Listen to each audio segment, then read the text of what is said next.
हो मौलाना भूल गया कि शासन किसका है। कर्फ्यू का सबक तुम्हें ऐसा सिखा देंगे कि तुम्हारी आने वाली पीढ़ी दंगा करना भूल जाएगी। क्या ये मुख्यमंत्री की भाषा है? क्या एक नेता की भाषा इस तरह की होनी चाहिए? अरे अगर आपको कानूनी कार्रवाई करनी है, आपके हाथ में कानून, आप करिए कानूनी कार्रवाई, कोई नहीं रोकता है, लेकिन भाषा जिस तरह की आप इस्तेमाल कर रहे हैं, क्या ये मुख्यमंत्री की भाषा है? लेकिन जब देश का प्रधानमंत्री ही इस तरह की भाषा बोलता हो तो किसी मुख्यमंत्री से आप क्या उम्मीद करोगे कि वो बहुत अच्छी भाषा बोलेगा? हाँ, दुख इस बात का है कि वो जो मुख्यमंत्री है वो एक धर्म स्थान का मठाचार्य भी है, तो उसकी भाषा तो और भी सभ्य और अच्छी होनी चाहिए, पर ऐसा है तो नहीं। कि भाषा इस बात का संकेत देती है, इस बात का खुला प्रमाण है कि आज सरकार में किस तरह की मानसिकता के लोग बैठे हैं। वो शासक या प्रशासक नहीं है, बल्कि जिस तरह की भाषा का इस्तेमाल कर रहे हैं वो राह चलते कुछ छुटभैया गुंडों की भाषा है। जिस तरह की भाषा का इस्तेमाल किया जा रहा है, बरेली में जो मौलाना है उनके जो करीबी हैं उनकी बिल्डिंग को तोड़ा, शायद तोड़ दिया गया, मुझे जानकारी नहीं, अभी तक बुलडोजर की बात चल रही थी, उस समय बुलडोजर चल गया। तो अब से पहले वो बिल्डिंग रातों रात तो बननी गई थी, कोई जिन्न तो आया नहीं था बनाने के लिए, कोई दूत तो आया नहीं था बनाने के लिए। क्या रातों रात उस बिल्डिंग को खड़ी करके सालों से वो बिल्डिंग बन रही थी? बिल्डिंग बनने किसने दी? वो प्रशासन के लोग कहां हैं? वो वहां के बरेली अथॉरिटी वगैरह के जो लोग होंगे, जो कॉर्पोरेशन के लोग होंगे, वहां के डीएम वगैरह होंगे, कलेक्टर जो आए, वो कहां थे? वो किस बिल में घुसे हुए थे? क्या वो इसके लिए जिम्मेदार नहीं है? अगर वो अनऑथराइज कंस्ट्रक्शन था तो तब क्यों नहीं रोका गया उसे? क्यों बनने दिया गया उसे? और आज आप तौकीर रजा साहब के खिलाफ ये सारी बातें करने के बाद में कि वो ये कर रहे हैं, वो कर रहे हैं, झूठे आरोप अपनी तरफ से मनगढ़ंत बना के सब लोगों को इकट्ठा किया जा रहा था, दंगा करने की वो कोशिश की जा रही थी, घेरने की कोशिश की जा रही थी। आज सब ये सब करके आप, क्योंकि आपके हाथ में ताकत है और आप ताकत के दम पर किसी को भी मिट्टी में मिला देते हो, वो ये सारी चीजें कर रहे हो, तो वो भी कानून के विरुद्ध सारा काम किया जा रहा है। तो सोनम वांगचुक हो, तौकीर रजा हो, या ऐसे कोई भी वो लोग हों जो लोकतांत्रिक तरीके से अपनी बात कर रहे हैं, उन सबके खिलाफ इस सरकार ये काम कर रही है। तो भैया ये विपक्ष से पूछो, हमसे थोड़े, हमें तो वोट थोड़ी नहीं है। बरेली का जो मुद्दा है, बरेली का मुद्दा प्रायोजित है, वो प्रोजेक्टेड है। वो एक्चुअल में कैसे प्रोजेक्टेड है? जो वोट चोरी का मुद्दा बहुत हाईलाइट हो रहा था, उसको दबाने के लिए इन्होंने बहुत कोशिश की है, तमाम सारे ऐसे इंसिडेंट्स किए हैं। वो सारा प्रोजेक्टेड मुद्दा है, वो कोई खास मुद्दा नहीं है। और आप देखिए उसके बाद कितना सारा जो वोट चोरी का मुद्दा है, और मोदी जी जो है ना आंख में आंख डाल के जो बात करने वाले थे, उनकी आंखें कितना शर्मिंदा फील कर रही हैं। उस माहौल को दबाने के लिए बरेली का मुद्दा उठाया है। बरेली का कोई खास मुद्दा नहीं है। डॉक्टर साहब, इसके विषय में मैं और बता, एक और मुद्दा उठाया जा रहा, जो मेवात में कुछ जमीन दी गई है वहां पे बूचड़खाने वगैरह बनाने के लिए भी, ये भी उसी तरह की कोशिश है लगातार, प्रायोजित है। ये सब कुछ वेल प्लान्ड है ताकि ये जो एसआईआर हो रहा है, ये जो वोट चोरी का मुद्दा इतना जबरदस्त हो चुका है, इन सबको किसी भी तरह से दबाया जा सके, ये सब इसीलिए सारी चीजें हो रही हैं। यूपी के सीएम योगी आदित्यनाथ कह रहे हैं कि दंगाइयों पर कंट्रोल करने के लिए लाठीचार्ज की गई थी बरेली। वो तो जो चाहे कह दें भाई, कौन रोकता है? आपके जो मन में जो आता है, सीएम जो मन में आता है वो कह दें, कौन रोकता? लाठीचार्ज की गई थी। ये लाठीचार्ज जो होती है हमेशा मुसलमानों पे होती है, और जब या मतलब एक जो लोग हैं उन्हीं पे होती है। ये और जो लोग दंगा करते हैं, ये यूं कहो कि विशेषकर हिंदू समाज के लोग जब दंगा करते हैं तब उन पर लाठीचार्ज क्यों नहीं होती है? तब क्या होता है? क्या वो नहीं करते? भाई मेरे, मैं बहुत सिंपल सी बात कह रहा हूं, उस मुद्दे पे हम जाना नहीं चाहते। अगर कोई व्यक्ति माना ये कह भी रहा है वो तो किसी को क्या आपत्ति होगी? चाहते हिंदू मुस्लिम क्या बात? लेकिन तो ये सब कुछ बिल्कुल डॉक्टर साहब सही कह रहे हैं। उनका जो है दाना जो है हिंदू मुस्लिम है, हम उस टॉपिक पे जाना नहीं चाहते। हमारा सिर्फ ये कहना है कि जो सरकार बनी है वो इलीगल सरकार है। उसका वोट चोरी का मुद्दा बिल्कुल उनके गले की फांस बना हुआ है। उनको समझ में आ गया है कि हम बच नहीं सकते, इसलिए तमाम सारे ऐसे प्रोजेक्टेड मुद्दे वो उछालने की कोशिश कर रहे हैं। और ये तमाम सारे, उनको पता है कि जनता की क्या मतलब कमजोर नब्ज है, हिंदू मुस्लिम मद्देन मस्जिद उसकी कमजोर नस है, उस तरफ शिफ्ट करने, उनके माइंडसेट को उस तरफ शिफ्ट करने की कोशिश की जा रही है। हमारा मेन मुद्दा आज भी वही है कि वोट चोरी से सरकार बनी है, 2019 से हम बात करते आ रहे हैं और आज भी अभी फिर वही वाली बात करेंगे। सरकार इलीगल सरकार है, इसको तुरंत बर्खास्त किया जाए। और हमारा मेन मुद्दा आज का जो मुद्दा है वो सोनम वांगचुक का मुद्दा है, उसको तुरंत रिहाई किया जाए। उसके पास, उनके अगेंस्ट में कोई भी एविडेंस नहीं है। और बीजेपी के जितने लीडरान हैं उनके तमाम सारे वीडियोज आज भी उठा के आप देखेंगे, तमाम सारे ऐसे वीडियोज हैं जिन पे तमाम उनको हमेशा आजीवन कारावास मिलना चाहिए। हयाल यानी कि हिमालयन इंस्टीट्यूट ऑफ ऑल्टरनेटिव करके एक वहाँ पर इंस्टीट्यूट है, ये यूनिवर्सिटी विश्वविद्यालय की बराबर की रैंकिंग का जो एक इंस्टीट्यूट है, उसमें क्लाइमेट चेंजिंग जो ग्लेशियर की मेल्टिंग जो है उसके बारे में वहाँ पर रिसर्च होता है।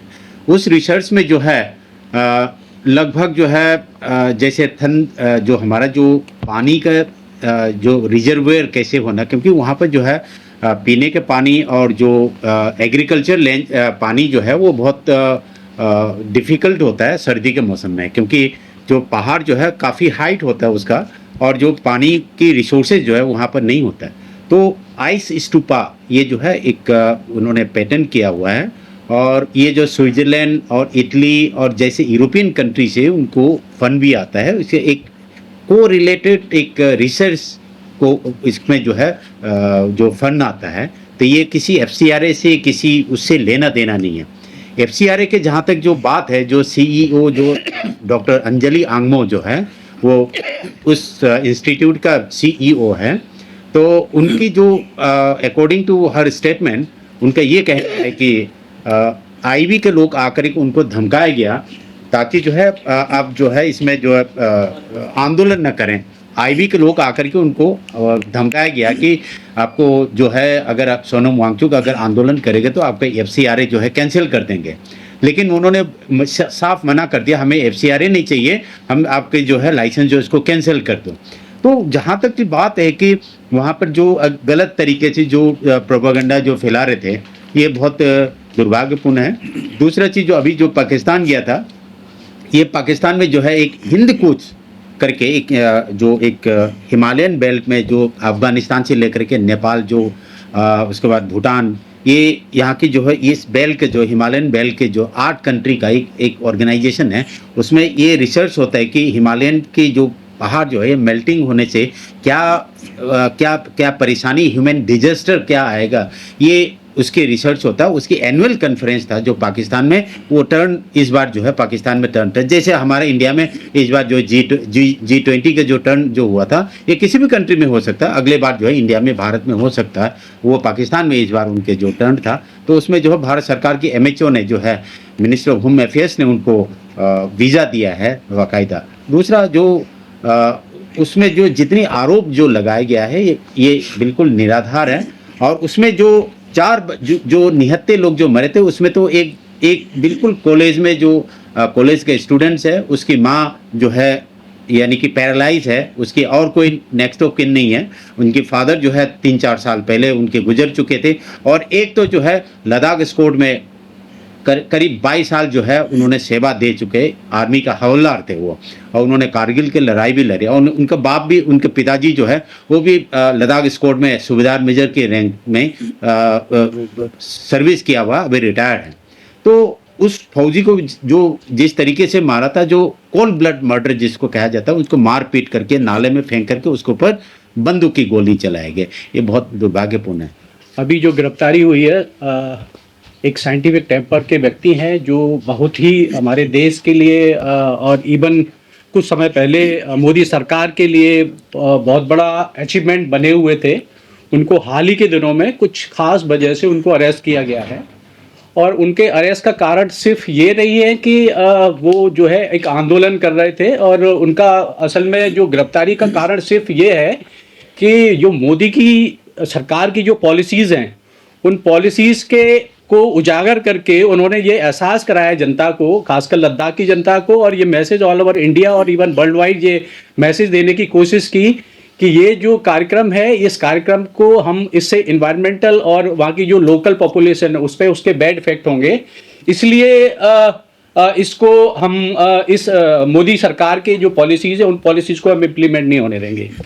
सोनम वांगचुक जो है आज से वो इस लेवल के आदमी नहीं है, वो जो है उनके नाम से 37 कम से कम 37 पेटेंट है, और 37 पेटेंट जो है हाल ही के दिनों में नहीं हुए होंगे। आप समझ सकते हैं 37 पेटेंट जो है उनको कितना टाइम लगा होगा।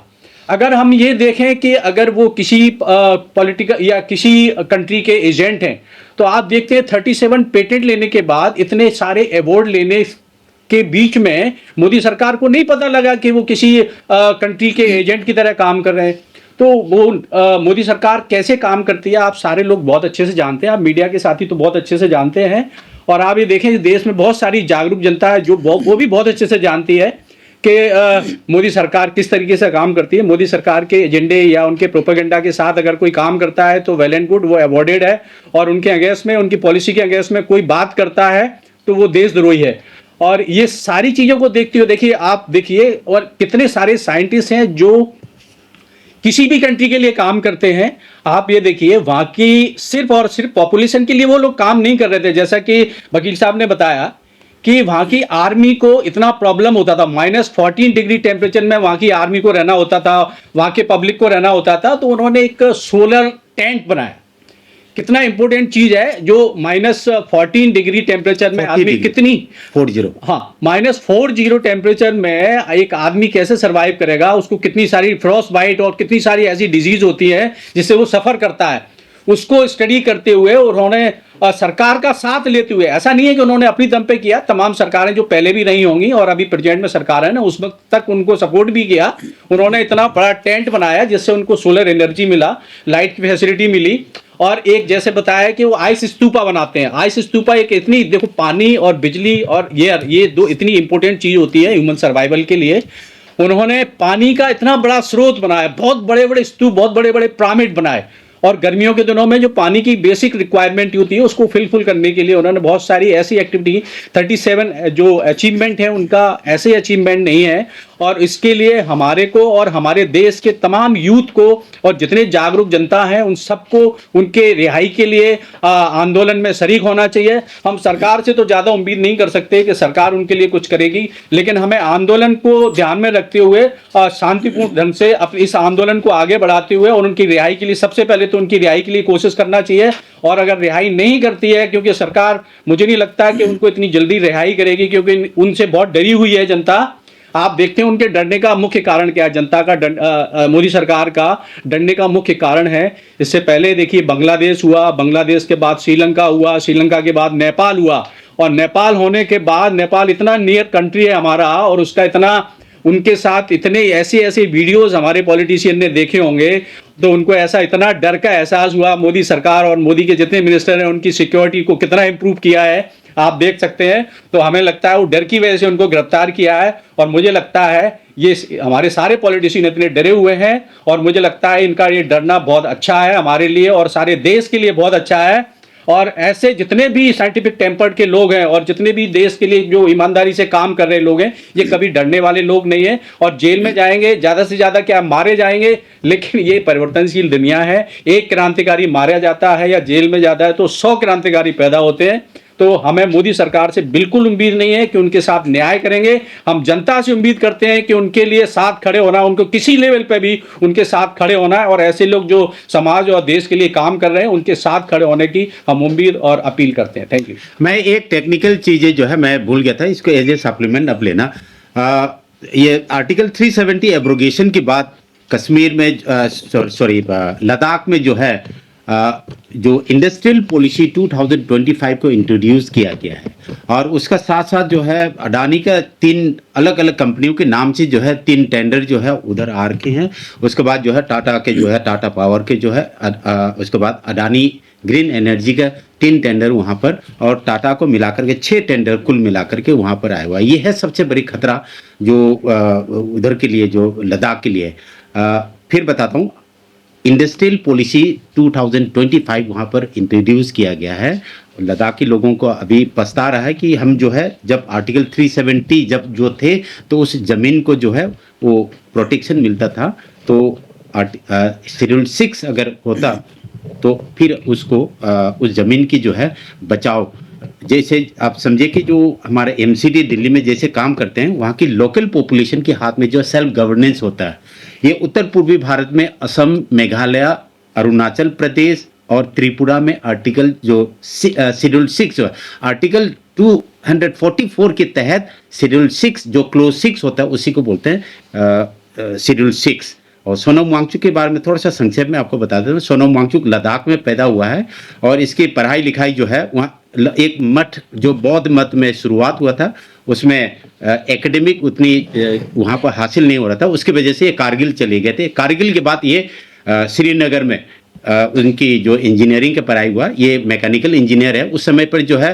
जो आज के दिन पर जो NIT जिसको कहते हैं, वो उस समय पर REC कहता था, रीजनल इंजीनियरिंग कॉलेज। उसके बाद ये दिल्ली आए, उसके बाद IIT बॉम्बे चले गए, उसके बाद काफ़ी इनोवेशन उसकी जो है मन में जो आए थे 1990 में, हमने खुद उनको देखे थे, लद्दाख में ही देखे थे।